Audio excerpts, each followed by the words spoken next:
Existe uma confusão comum no treinamento de força para o esporte, principalmente no contexto amador e recreativo. A ideia de que o treinamento com cargas mais elevadas deve ser evitado quando o esporte não envolve lidar com resistências elevadas, como no caso do levantamento de peso, por exemplo. Geralmente, isso é justificado por um argumento simples: cargas mais altas aumentam o risco de lesão. E, de fato, em alguns contextos específicos, como limitações ortopédicas, determinada idade do praticante ou baixa experiência, pode não ser prudente utilizar cargas mais elevadas. Mas em indivíduos sem contraindicações, inseridos em um programa progressivo e bem estruturado, evitar o uso de cargas mais elevadas pode representar uma limitação importante na preparação de força. Hoje já está bem estabelecido que o treinamento de força é um componente fundamental da preparação esportiva.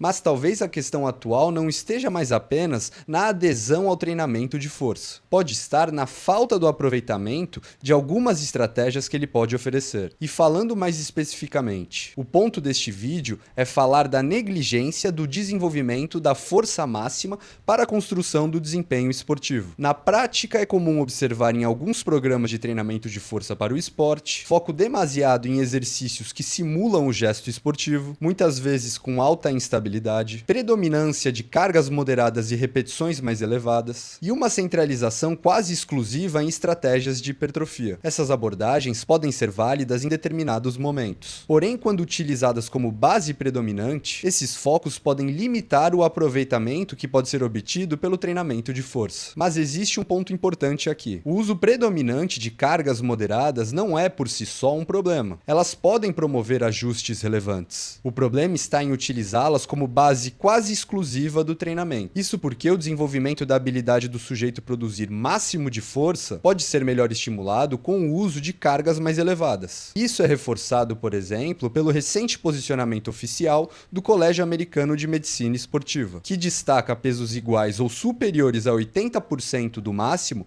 quando o objetivo é enfatizar a força. Isso pode ter implicações diretas. Se a força máxima não é suficientemente desenvolvida, o teto da produção de força tende a permanecer limitado. E como veremos, isso pode impactar no esporte tanto a quantidade de força produzida quanto o custo do esforço do praticante. A preocupação com lesão ao utilizar cargas elevadas é compreensível, mas precisa ser analisada coerentemente. Evidências preliminares indicam que o treinamento de força, incluindo o uso de cargas mais elevadas, pode, em alguns casos, reduzir a incidência de lesões quando comparado à prática isolada do esporte, como o futebol, por exemplo. Além disso, revisões recentes reforçam que os principais fatores atrelados ao risco de lesão não envolvem as cargas elevadas em si, mas sim uso de cargas excessivas, técnica de execução inadequada, recuperação insuficiente, uso de esteroides anabólicos. Comparando modalidades, alguns autores têm reportado que o risco de lesão em esportes como powerlifting pode ser inferior ao observado em esportes com maior impacto e mudança de direção, como futebol e rugby. Ou seja, carga elevada não é, por si só, sinônimo de lesão. Um dos pontos-chave que favorecem o risco é como essa carga é aplicada ao longo do tempo e em quem. Além disso, atividades como o futebol, que é algo onipresente aqui no Brasil, pode, em alguns casos, oferecer maior risco de lesão do que ir à academia e treinar força com pesos mais elevados. Dito isso, é necessário entender agora qual é o objetivo quando se fala em treinamento de força com altas cargas. Isso nos leva ao conceito de força máxima. Basicamente, a força máxima representa a maior quantidade de força que um indivíduo pode produzir, desde que não haja limitação de tempo para sua manifestação. Na prática, podemos avaliá-la por ações isométricas máximas, como em dinamometria, ou pela maior carga utilizada em uma repetição, um RM. Mas então surge a questão-chave: por que treinar força máxima se muitos esportes exigem produção de força inferior à máxima e em tempo limitado? Considerando a questão do tempo de manifestação de força no esporte, por exemplo, em corredores de elite correndo aproximadamente a 16 km por hora, o tempo de contato com o solo já mostrou durar cerca de 0,2 segundos. Nesse período, não há tempo suficiente para atingir a força máxima. Portanto, o desempenho depende da quantidade de força produzida dentro dessa janela temporal, e não diretamente da capacidade máxima de produção de força do sujeito. Observem essa figura. Ela representa a relação entre força e tempo durante uma contração máxima, antes e após o treinamento com cargas elevadas. No eixo horizontal está o tempo, no vertical a força. Após as 12 semanas de treinamento, é possível observar um aumento da força máxima,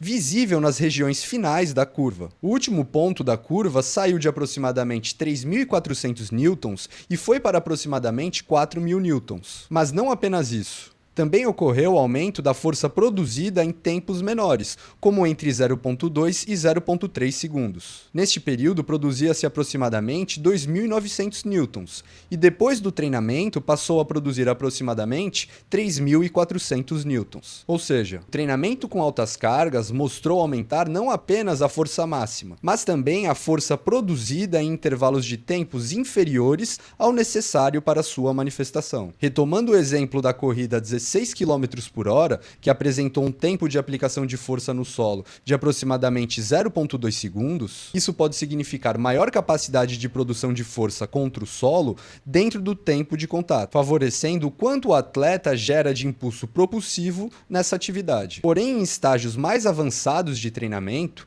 esse comportamento pode mudar. Observem novamente a figura, em especial nos efeitos, na 24ª semana de treinamento. Com a continuação do treinamento, os aumentos passaram a ser mais sutis, acumulando ganhos menores e principalmente na porção de maior força da curva. Ou seja, com o acúmulo de treinamento, ganhos adicionais de força máxima podem se concentrar nas regiões de maior força da curva, com menor magnitude de ganho nos primeiros momentos da contração. Isso sugere que os efeitos do treinamento passaram a ser mais específicos para a força e menos específicos para a produção de força no tempo requerido por esportes que não necessitam preferencialmente da força máxima. No caso da corrida, teoricamente, a quantidade de transferência desse ganho ao esporte poderia ser menor. Logo, o que vemos é que em estágios mais avançados, o que pode passar a limitar o desempenho não é apenas o nível de força, mas a capacidade de expressá-la rapidamente. E é aqui que muda o papel da força máxima. Ela ainda é necessária, porém deixa de ser apenas um possível meio direto de aumento de força no gesto esportivo e passa a atuar mais como base para o desenvolvimento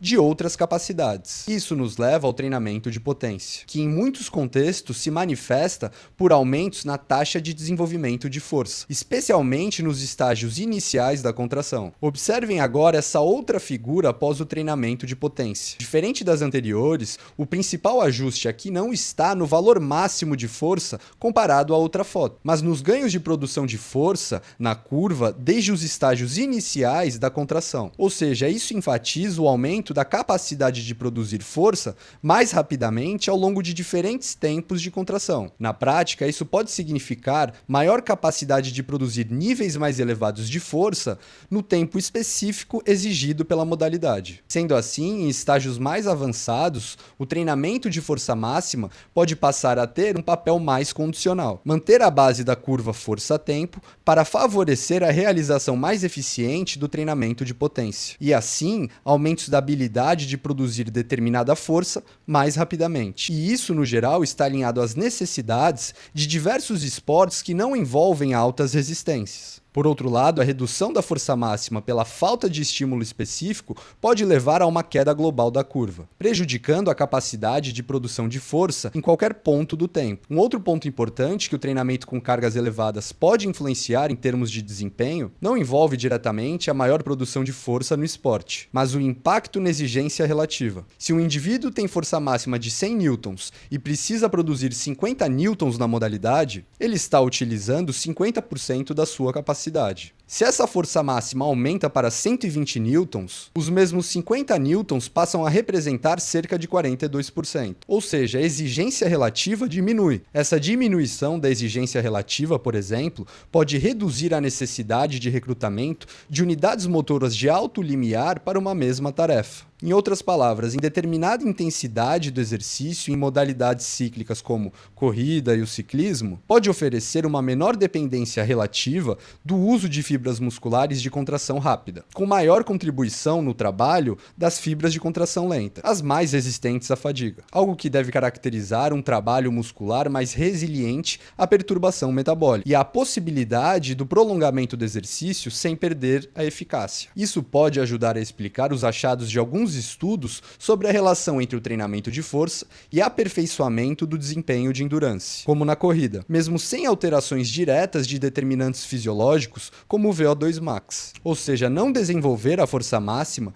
pode não limitar apenas o quanto de força o atleta pode produzir, mas também desfavorecer o custo da produção de força ao longo do exercício. E é aqui que está a confusão. Ao evitar cargas mais elevadas, pode-se estar subestimando um dos principais estímulos para sustentar uma curva força-tempo eficiente e o desenvolvimento de um potencial fator condicionante do desempenho esportivo. Isso tende a cair numa incoerência. Claro, força máxima por si só não deve resolver tudo. E como falei, existem casos em que a adoção de altas cargas não pode ou talvez não deve ser adotada. Mas na prática, fases de treinamento de força com cargas elevadas bem estruturados, podem ser fundamentais para construir uma base que sustenta o desempenho. Além disso, por si só, em alguns casos, já pode ter um efeito positivo na produção de força durante o esporte. Isso já costuma ser bem aproveitado no planejamento de atletas de alto nível. A força máxima não é o desempenho esportivo, mas ela pode condicioná-lo. E deixar de trabalhá-la por evitar, sem muitos critérios objetivos, o emprego de altas cargas, aplicado progressivo e racionalmente, pode tornar o programa de treinamento de força limitado. Na prática, alguns atletas recreativos e amadores podem evoluir pouco, mesmo treinando relativamente muito, porque possuem uma capacidade neuromuscular subdesenvolvida. Em outras palavras, baixo potencial de produção de força, seja máxima ou específica da modalidade.